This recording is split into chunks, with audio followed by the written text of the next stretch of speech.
Hello बच्चों, let's read the question. The question says in the diagram O is the centre of the circle OPA is equal to 30 degree. Find ACB and ADB respectively. ठीक है बच्चों, सो हमें ACB और ADB की value find out करनी है. तो हम क्या करते हैं, इस O पॉइंट को A से ज्वाइन कर देते हैं. ठीक है बच्चों, और इस O पॉइंट को हम B से भी ज्वाइन कर देते हैं. तो ये हमने इसको ज्वाइन कर दिया. सो इस क्वेश्चन को करने के लिए हम क्या करेंगे, की कंसेप्ट यूज करेंगे. की कंसेप्ट, और की कंसेप्ट के अंदर हमारा पहला कंसेप्ट क्या होगा, radius. Radius is perpendicular to tangent. ठीक है बच्चों, जो रेडियस और टेंजेंट के बीच का जो एंगल होता है वो हमारा क्या होता है, 90 डिग्री होता है. ठीक है बच्चों, अब देखो पहला कॉन्सेप्ट ये हो जाएगा हमारा. दूसरा कॉन्सेप्ट बच्चों क्या हो जाएगा, cyclic quadrilateral. Cyclic quadrilateral. Cyclic quadrilateral की हम क्या करेंगे, प्रॉपर्टी का यूज कर लेंगे कि यानी उनके ऑपोजिट एंगल्स का सम कितना होता है, 180 डिग्री. इस प्रॉपर्टी का यूज करके भी हम इस क्वेश्चन को सोल्व करेंगे. तो देखो सबसे पहले यहाँ पे ये वाला एंगल हमें कितना गिवन है, 30 डिग्री. ठीक है बच्चों, तो ये वाला एंगल भी हमारा क्या होगा, 30 डिग्री होगा. ये क्यों होगा, तो ये दोनों ट्राइंगल ले लेंगे. सो हम ट्राइंगल ले लेंगे, in triangle AOP and triangle BOP, ये दोनों ट्राइंगल ले लेंगे. अब देखो दोनों ट्राइंगल को हम कॉन्ग्रुएंट करेंगे. तो यहाँ पे देखो फर्स्ट नंबर ये वाला AO is equals to BO. ये दोनों ही क्या है, हमारी रेडियस है, इसलिए ये दोनों इक्वल हो जाएगी. रीजन क्या हो जाएगा, रेडियस. रेडियस होने से ये दोनों इक्वल हो जाएगी. OP is equals to OP. OP is equal to OP, और इसका रीजन क्या हो जाएगा, कॉमन. ये दोनों ट्राइंगल के अंदर है इसलिए ये कॉमन साइड है, इसलिए ये इक्वल हो जाएगी. OP is equal to OP.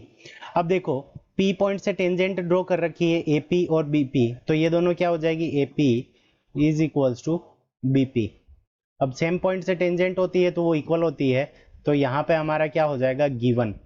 ठीक है बच्चों, डायग्राम में के अंदर गिवन है तो ये गिवन हो जाएगा. तो तीनों साइड्स इक्वल हो गई, तो ट्राइंगल AOP कॉन्ग्रुएंट हो जाएगा हमारा किस ट्राइंगल के, ट्राइंगल BOP. तो ये दोनों ट्राइंगल कॉन्ग्रुएंट हो गए, और रीजन क्या हो जाएगा, side side side side side side rule. ठीक है बच्चों, साइड साइड साइड रूल से ये दोनों ट्राइंगल हमारे क्या हो गए, कॉन्ग्रुएंट हो गए. जब कॉन्ग्रुएंट हो जाएंगे तो हमारा एंगल OPA या फिर APO, angle APO is equal to हमारा केस क्या हो जाएगा, एंगल BPO. ये दोनों एंगल हमारे क्या हो जाएंगे, 30 डिग्री के हो जाएंगे. ठीक है बच्चों, तो ये पूरा एंगल हमारा दोनों 30 होने से ये वाला पूरा एंगल हमारा क्या हो जाएगा, 60 डिग्री हो जाएगा. ठीक है बच्चों, अब देखो हम करेंगे एक क्वाड्रिलेटरल ले लेंगे, इन क्वाड्रिलेटरल OAPB. ठीक है बच्चों, तो ये हम क्वाड्रिलेटरल ले लेंगे OAPB. अब इस क्वाड्रिलेटरल के अंदर क्या होगा कि इस क्वाड्रिलेटरल के जो चारों एंगल्स हैं इनका सम कितना होगा हमारा, 360 degree OAPB. So angle O plus angle A plus angle B plus angle P, इन चारों एंगल्स का सम हमारा कितना हो जाएगा, 360 डिग्री. ठीक है बच्चों, अब देखो एंगल O की वैल्यू हमें, यानी इस एंगल की वैल्यू हमें क्या करनी है, फाइंड आउट करनी है. सो यहां से हमारे पास में क्या आ जाएगा, angle O is equal to angle A. यहाँ पे ये रेडियस क्या होती है, परपेंडिकुलर होती है टेंजेंट के ऊपर, तो एंगल A की वैल्यू हमारे पास में कितनी हो जाएगी, 90 डिग्री. एंगल B की वैल्यू भी हमारे पास में कितनी हो जाएगी, 90 डिग्री. और एंगल P की वैल्यू हमने अभी कैलकुलेट की है, वो हमारी कितनी है, 60 डिग्री. ठीक है बच्चों, तो यहाँ पे इक्वल्स टू ये हमारा कितना हो जाएगा, 360 डिग्री. सो यहाँ पे angle O is equals to हमारा कितना हो जाएगा, तो 90 और 90 को ऐड करेंगे 180, 180 के साथ में 60 ऐड करेंगे तो 240. सो 360 डिग्री माइनस 240 डिग्री. अब 360 में से 240 को माइनस कर देंगे तो एंगल O की वैल्यू हमारे पास में कितनी आ जाएगी, ये वाला एंगल हमारा आ जाएगा 120 डिग्री. ठीक है बच्चों, अब देखो यहाँ पे जो एंगल C बन रहा है वो हमारा किस आर्क के कारण बन रहा है, आर्क ADB के कारण. ठीक है बच्चों, सो यहाँ पे जो एंगल सी होगा वो एंगल ए ओ बी का हाफ होगा, क्योंकि ये सर्कमफेरेंस पे बन रहा है सेम आर्क के कारण। ठीक है बच्चों, सो यहाँ पे अगर हम लिखें, सो ये वाला एंगल हमारे पास में कितना आया था, इसको और इसको ज्वाइन करने के बाद में ये वाला एंगल आया था 120 डिग्री। ठीक है बच्चों, सो ये वाला एंगल क्या हो जाएगा, हाफ हो जाएगा इसका। तो यहां से हम लिख देंगे angle A C B is equals to half of angle A O B. ठीक है बच्चों, और रीजन क्या हो जाएगा, same arc, same arc A D B.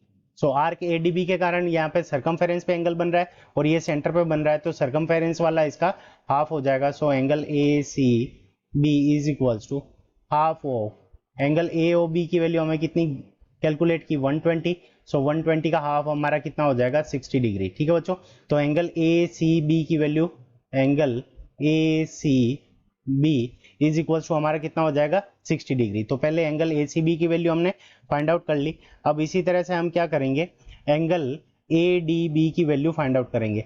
अब देखो ए सी ए डी बी ये एक साइक्लिक क्वाड्रिलेटरल है, C A D B is a cyclic quadrilateral.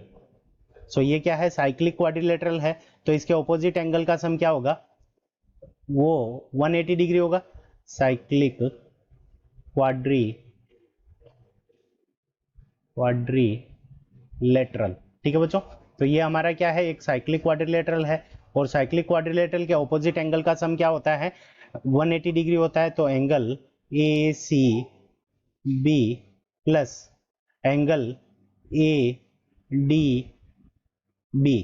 ठीक है बच्चों, angle A C B plus angle A D B, इन दोनों का सम हमारा कितना हो जाएगा, 180 डिग्री।